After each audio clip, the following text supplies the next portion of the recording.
Hello, you wonderful people, and welcome to another episode of Not Too Comic Book. This being a show where I talk about TV shows that are adaptations of comic books. For today's episode, I'm going to talk about the mid-season finale of Legends of Tomorrow.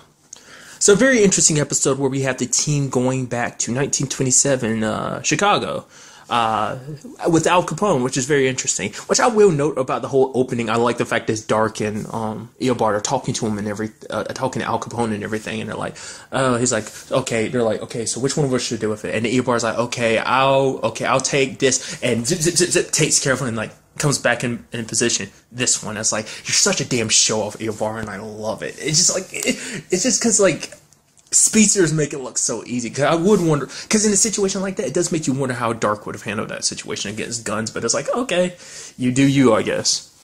But this episode also introduced to us another member of the forming Legion of Doom, which we still have not used the name yet, but obviously that's where they're going in this direction.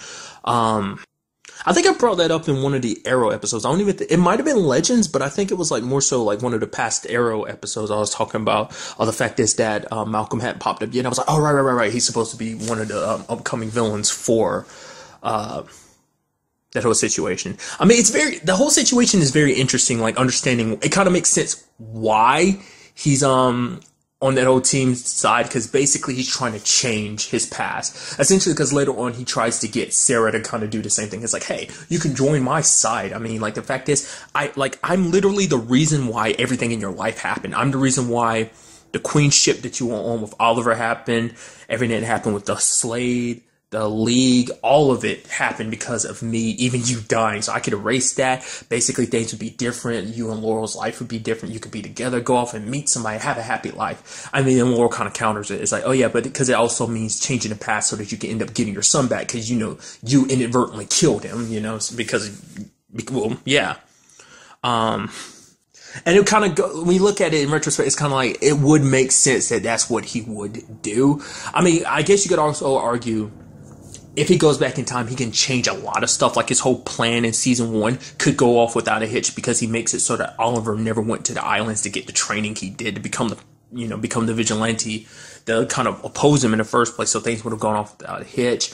Maybe his relationship with Thea would be different. His son would be alive. So there's a lot of elements in that to be like, hey, like we can kind of be the big happy family we never actually had the chance to be, because it's like there's no going back for him at this point, because like he's like screwed over Thea too many times, because he's already like dashed her expectations over and over again to the point she doesn't trust. Like I said, like we haven't even seen him. Last time we physically saw him was at the end of season 4, his failed attempt at working with Darhk to kind of find his host. It's very interesting that they would work together. It's because, I mean, granted they worked together then, but it's just kind of like, I mean, I guess for him it also means getting an opportunity to possibly save his wife this time too.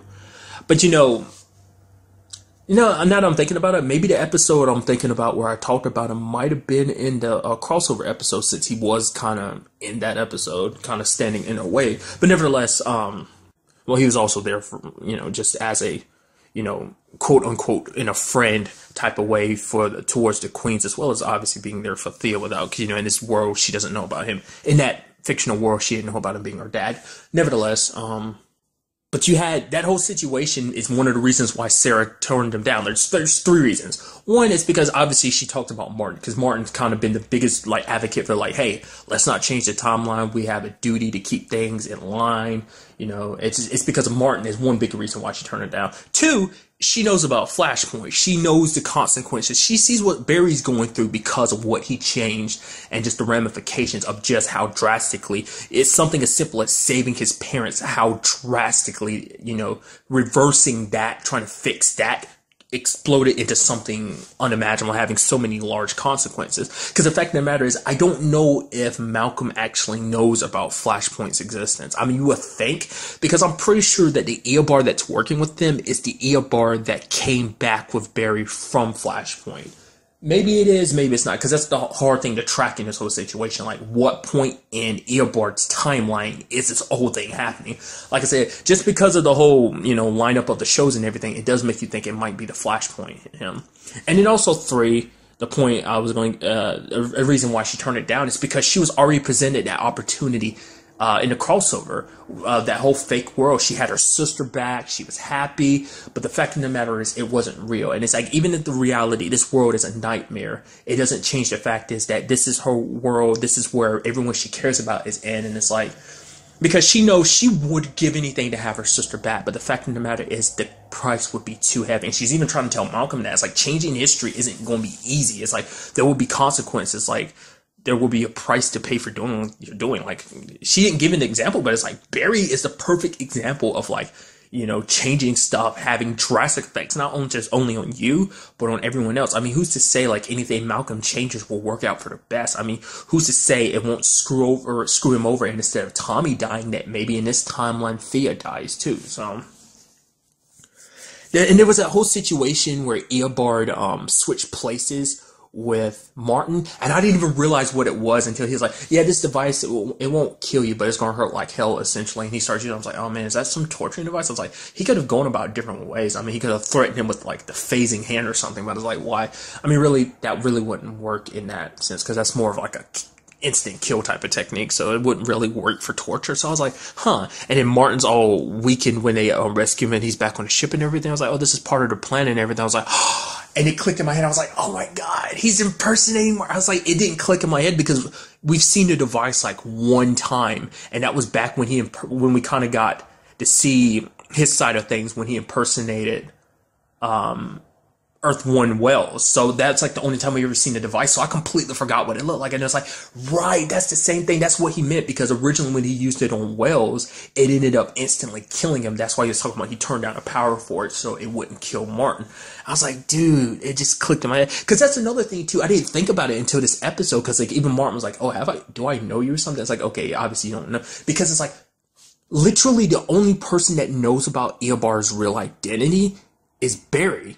I mean, technically Flashpoint Iris knows about him, but it was like, other than that, Barry's the only person who's ever seen Eobard's real face. Because anyone else, it's like, obviously Stein would know about him because he helped Barry take down Reverse Flash, but that was still him disguised as Wells, so that's the only way people know him. So unless because that's the question. Does even the real team, like, not real, does even Team Flash know what Eobard really looks like? I mean, I don't know. Maybe at this point they do, but currently it seems like the only person that knows, because like no one else recognizes him as Reverse Flash. I'm sure if he was wearing his outfit, sure, but like his identity is kind of hidden away. It just clicked in my head. I was like, huh, none of you actually would. I mean, you know, obviously it's easy to recognize a speedster, but it's like, I mean, as we've come across, there's multiple speedsters, like, so, but it's like, who could this person be? And it's like, no, of course they wouldn't know what, because none of them would have ever met Eobard looking the way he really does. So that was just kind of interesting. And I love that if anyone, Jax would be the one to kind of catch, like, yeah, something's off here. And of course he would, because him and Stein have a psychic link, so I'm sure, like, certain things are just kind of not feeling right. Like, you know, things just kind of felt off. I did like the whole kind of try and be sly and everything, where, like, Nate was kind of like, yo, Sarah, Jax is like, could you come to the bridge for something? It's like some technical stuff that you need to deal with and everything. It's just like, okay, sure. That did kind of cross my brain, because I was wondering if we could do that, like it was going to happen. Like he steals up at the moment Eobard tries to like phase hand him, and I'm like, what would that pierce through him? Because we know that, what was that? Dwarf Star alloy can pierce through his body. I mean, especially when it's turned into a bullet, it can hurt him. So it makes you wonder. I don't know. It's hard to say. I think a speedster could cut through his body, maybe. I mean, I guess we'd really kind of have to wait to see if that would happen in the future or not. But then on top of that, in this episode, you had the conversation about Stein's daughter Lily, because it's like, as time goes on, the longer the quote-unquote aberration continues, the more the memories flood his head, because he ended up revealing it to Sarah. It's like, the fact of the matter is that, you know, she's like, you really don't, because she's bringing it up, like, you don't know the consequences of what that might have. And the truth be told is, like, who knows what would be the ramifications of her. It's like, because at the end of the day, it's kind of like the reason why Rip chose them as the Legends, is because they had the least impact on our timeline. So who's to say Stein's daughter, you know, because it's like, oh, we won't have to worry about her being a big apparition. That's what he's trying to at least say to Jax. It's like, the fact of the matter is, it's like, if she doesn't do anything too big and significant and life altering, then it's like she won't affect the timeline in any shape or form. So, but it's like to him, he's like, at first it's like, yes, she was fake. I mean, it's kind of like, because I guess for Sarah, she's looking at it as like something that's not real. It didn't exist. Because it's like, yeah, those memories are there, but those memories aren't yours. It's kind of like,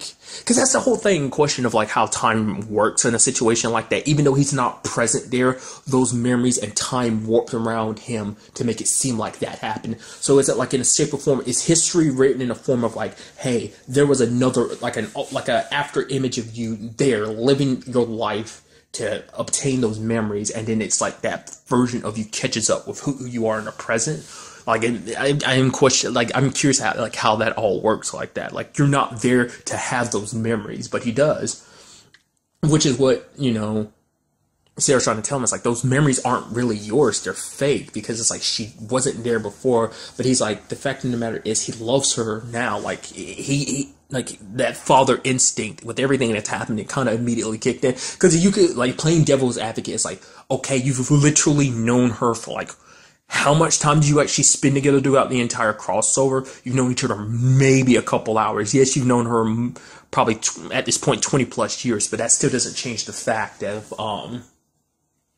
you've only really known her for like an hour. But it, like I said, like the whole memories thing is kind of like compensating for that. It's like, the fact is, like, seeing a baby being carried and, you know, pushed in a stroller kind of brings up the memories of him thinking about the fact is like, oh, when she was a baby, he used as an example being like, oh, she couldn't sleep at night, just so rolling around in a stroller, like on a walk or whatever, to kind of get her to go to sleep. So it's just, I mean, eventually by the end of the episode, because Sarah ended up giving them the thing that they wanted, which this whole thing was about, the amulet, and ended up giving up for Stein. And he's like, why would you do that? You know, the whole conversation of like fixing the time, like keeping the timeline safe, but it's like, yeah, but she's like, the fact of the matter is, this whole thing has taught her, like, you know, made her realize that this entire team, as rough as they are, they're still her family. And the fact of the matter is, like, and even Stein's family, because Stein is family, it makes his family too. So she will protect her family, including his too. So, meaning Lily stays, but it's like, will there be consequences for that? I'm wondering, will she turn into something else? I'm sure we'll kind of get more as it progresses on, because obviously from what we can tell, Lily doesn't know necessarily about, I mean, the question, how much does she really know about Stein and everything he does? You know, there's that twisted part of me that's thinking, like, it'd be kind of funny if Lily and Jax kind of got along, because it'd be weird, because it's like, that's Stein's daughter, but then it's like Stein and Jax do the fusing thing, so it's like their minds are melded too, so it'd be weird and awkward for Jax, but at the same time weird and awkward for Stein. I mean, you never know, that could be where that goes. Like, I would, because I love awkward stuff like that. I think it'd be entertaining to see how that would all play out. A big part of this episode I also liked is Nate and Ray just constantly trying to outdo each other. They're out there training, like, you know, testing out Ray's suit and everything again, and then Sarah had to come down and was like, hey, what the hell are you idiots doing? Stop it. Stop it. Almost like talking down to them like a mom. Because it's like, hey, not only did something like this happen before, that's the whole reason why the whole Shogun episode happened, was because you idiots literally did that, tore a hole in the ship, and that whole circumstance unfolded. So let's not do that again. Not only are you doing this again, you're literally doing it in the same spot it happened. It's like, don't make me come down here again. And they're mocking her like, oh, don't make me come back down here again. She's like, hey. And it's so interesting to see Sarah kind of playing almost like the mother role. She does kind of compare them to siblings, being like, oh, you know, siblings trying to outdo each other and everything. And they literally spend the entire episode doing it, where it's like, Ray is kind of like, oh, I'll replace Elliot Ness. And then Nate's like, I'm the history dude. Your information on Elliot Ness is purely from film. And then they're like, no, I'll go in to save the day. No, I'll go in to save the day. And it's like, no, you idiots, let's all work together and get this done. So I love that dynamic of just kind of like another, like, it's one of the best things about these shows in general is like the different relationships, especially in a show like this with such a big team, and just seeing certain characters, you know, kind of like, it's almost like it's a bromance. It's like them broing it up, and I just love it. Just them, like, there's always been that kind of little bit of a competitive nature between them, and it seems like it's escalating, and I'm curious to see where that goes in the future. But this episode wasn't just about this. This was also a Mick episode too, for multiple reasons. One is that, like, for one, there was that whole thing about Mick kind of like I guess because it's still that point where Mick still doesn't, well, he is an outsider when it comes to the team. He kind of, is back to being the only one. Because originally there was Snart, but even then Snart started fitting in more with the team, especially because he started spending a lot of time with Sarah and stuff like that. So, because let's go back to, like I brought up before, like Rip's, like, bringing the whole team together. Like, Mick only was a part of this team because, Rip needed Snart, and Snart and Mick are a package team. That's the only reason why Mick was brought along. But essentially, in this episode, you had Mick just staying back behind. He's getting drunk, or just drinking beer, and he's just like, I'm not trying to get involved in it. And they're like, even though this is the perfect time period for it, because they entice him at first, it's like, oh yeah, a time of crime, prostitution, and beer. And at first, he's kind of like, oh, he's all for it, but then he just backs down, and Amaya wonders about it. He's like, yeah, I'm just, I'm a bad guy, so I'm just, bad guys are all about having fun. She's like, you're not really having fun. And it's like, that's the thing, though. Like, what was going on and made Mick kind of like that? But like I said, I'm guessing that's it, because he kind of doesn't fit anymore. Because originally he wanted to kind of make Ray kind of a substitute for Snart, but now, as we can see, that doesn't really apply anymore, because Ray's not really an outsider. He's got a suit back and everything, so he kind of fits the mold again. Especially, like, the fact is that he's buddying up with, Nate, so it kind of leaves him on the outside. And on top of all that, he's seeing Snart, which is kind of crazy. This will be entering spoiler territory, so, I mean, I don't know how to... It's something I ended up hearing.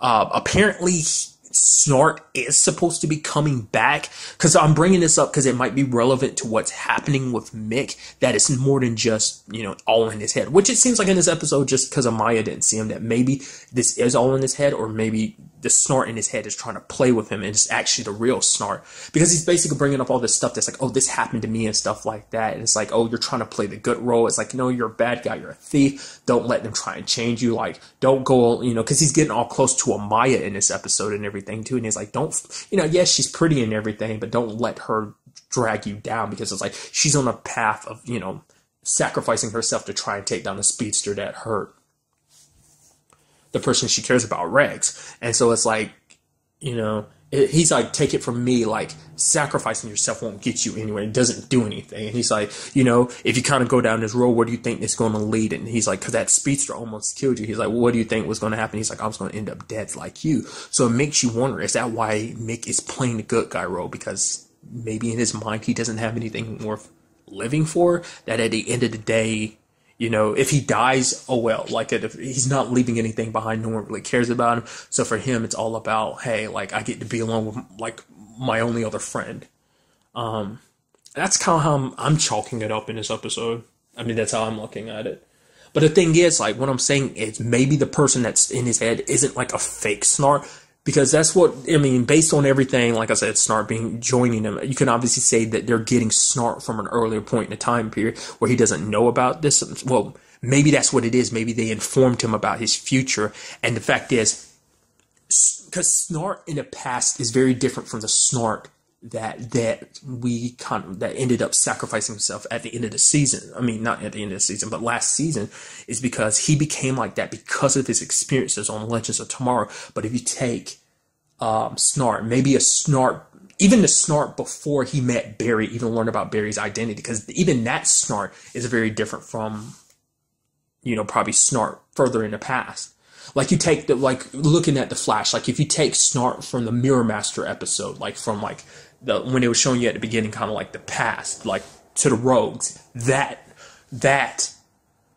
Snart is, probably an example of a Snart that they would bring along, and you inform him about his future and everything, he'd go along with it, because he's like, no, I can't believe I'd be stupid enough to do that. It's like, no, I know what my future holds. It's like, no, I'm not going down that path, so I'm gonna be a bad guy. I'm gonna stay on this path, because I'm not about to let myself go down a road where I'm gonna die. It's like, I'm a thief, and I'm gonna go down swinging and not go down sacrificing myself for someone else. I feel like, obviously, that's gonna be the circumstances, but...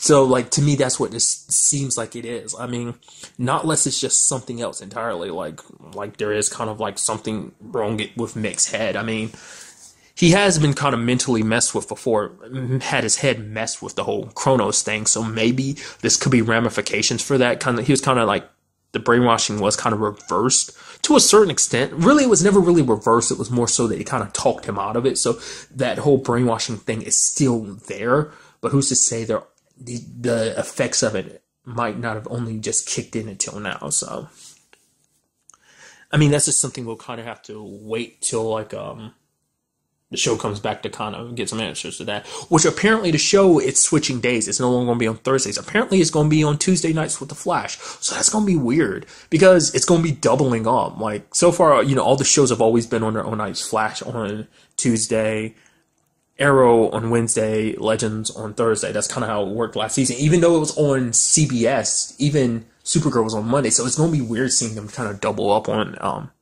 episodes from now on. So, but I mean, I'm sure they have their reasons for doing it. It's just, I thought that was just kind of interesting how that worked out like that. It's going to be interesting going forward because it's like, I'm going to be doing 3 shows for Not Too Comic Book on Tuesdays now, whereas normally it's just kind of been 2/3. Because I don't remember if Agents of S.H.I.E.L.D. and iZombie and Flash ever all 3 crossed over like that. I don't remember. Nevertheless, that's not important.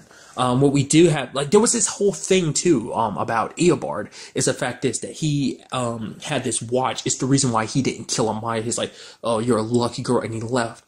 And it's like, so I'm thinking this probably has something to do with the time rates too.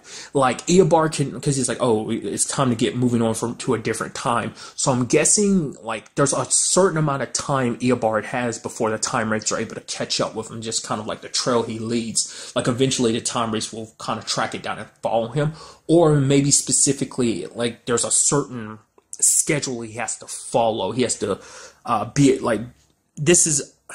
Like, Eobard has to be at certain places to make sure certain things play out in a certain fashion. So he has to, like, I have to leave that time period now. But that's one thing. But really, I think it's more so the timers. Because that was kind of always the thing. Like, we learned about that in season 2. He was like, I've always been very careful about it. Because this is Eobard before he disguised himself as well. This is him before he went back in time to kill Barry's mom, at least. I mean, that's that kind of obvious choice in the matter, so... I mean, but still, this is also, because with the time and everything, because he's from Flashpoint, this is obviously, he knows that he ends up killing Barry's mom, so he knows that. He just doesn't know how he necessarily gets to that point. He knows he still doesn't 100% know how he gets from, like, where he is now to that. I mean, maybe this all plays into that, because apparently that amulet is, and the other piece are basically a compass to find the Spear of Destiny, which will allow them to change time. Which is like, I don't know, like, because as a speedster, he should know. I mean, granted, he doesn't really care about it. I brought it up before. Like, for him, the only thing he cares about is getting his revenge on Barry. So if it means destroying the entire timeline, he doesn't care. Destroying the world doesn't matter as long as he gets to kill Barry. As long as he wipes him from existence, then it was all worth it, even if it means him dying in the end. So...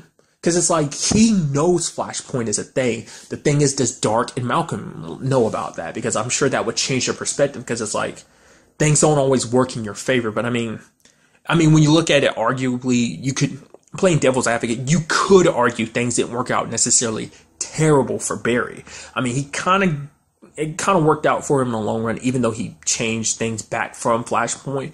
But then again, it's like, at the same time, like the whole Iris situation of Iris dying by Savitar's hand, that's like, well, that's kind of a ramification from him creating Flashpoint. So it's like, I don't know, maybe this will have an effect on Flash too, because like, it's so interesting because we have 2 time travel shows kind of operating under the same universe. And it's like I said, because it's like, Legends kind of travels along with the fact is that things have already happened. Like something like Superhero Smackdown that kind of thrown out there was the fact is, I've brought this up before, is the fact is, even back in season 1, even though it hadn't happened yet in the particular standards of things, but by the time everything went down in the original season of Legends, that was along a future path. Like when they went to 2047 or 2046, whatever, Star City, that was already on the path of Flashpoint. Like Flashpoint had already happened at that point, and because that's why they were able to meet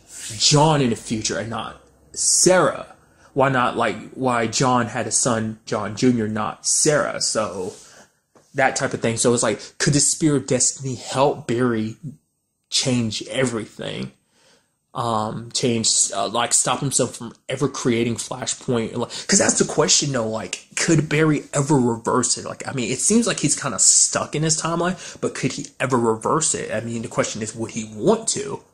I mean, I mean, arguably you'd be like, yeah, everyone's life would be a little bit better off.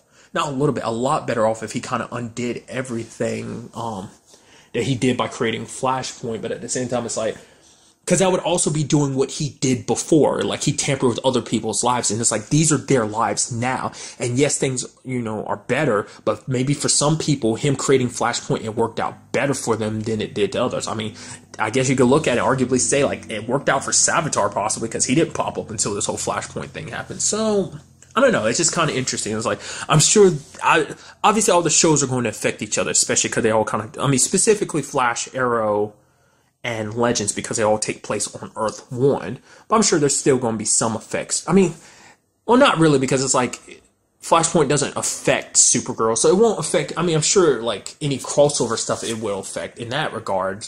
But more so than anything, it's like those 3 shows are going to be affected the most by this whole time travel. But more specifically, Flash and Legends are just kind of feeding off of each other, because we still have that war that Future Barry talked about. So, and I'm sure that the Legion of Doom is at the center of it. So, like I said, what this all really entails, we won't really know until the show comes back in January 24th. And I'm literally about to forget the biggest reveal at the end of the episode, where it's like, apparently the Legion's also going to need someone else, because the only other person they need a key component to kind of track down a Spear of Destiny. Apparently that's Rip Hunter. And then all of a sudden we see him in 1967 in Los Angeles. He's directing a movie, and not just directing a movie, he's also like using an American accent. So that can be interpreted as multiple things. That could be like, hey, that happens to be one of Rip Hunter's ancestors, and the reason why they pointed him out like that is because it's like, oh, go to Rip Hunter, attack his ancestor, to kind of draw him out, to be like, oh, trying to preserve his own existence type of thing, which would also mean preserving the existence of the Legends, because it takes a little while for time to kind of figure itself out before like it becomes 100% set in stone. Like, time's a little bit like an ocean, is always kind of moving and wavy until it solidifies. Or maybe it is Rip. Maybe Rip kind of decided to take a step back and just kind of live a normal life. Or maybe there's a specific reason why he's there. I mean, I guess he felt like go to a specific point in time where it's like he didn't have to worry about anything. Like, he can't go to the future because he doesn't want to take the chance he might be tampering with his own timeline, because it's like there's nothing wait for him in the future because his family's gone. So, again, I guess, he found that sweet spot where it's like, a particular point in time where it's like he wouldn't have to worry about changing things too much. Like I say, it could be either or. We'll just have to wait to see what that's all about. But really, that's all I wanted to talk about in this episode. So the next time we meet, be happy, be safe, live life to the fullest, and enjoy it. Good day and goodbye.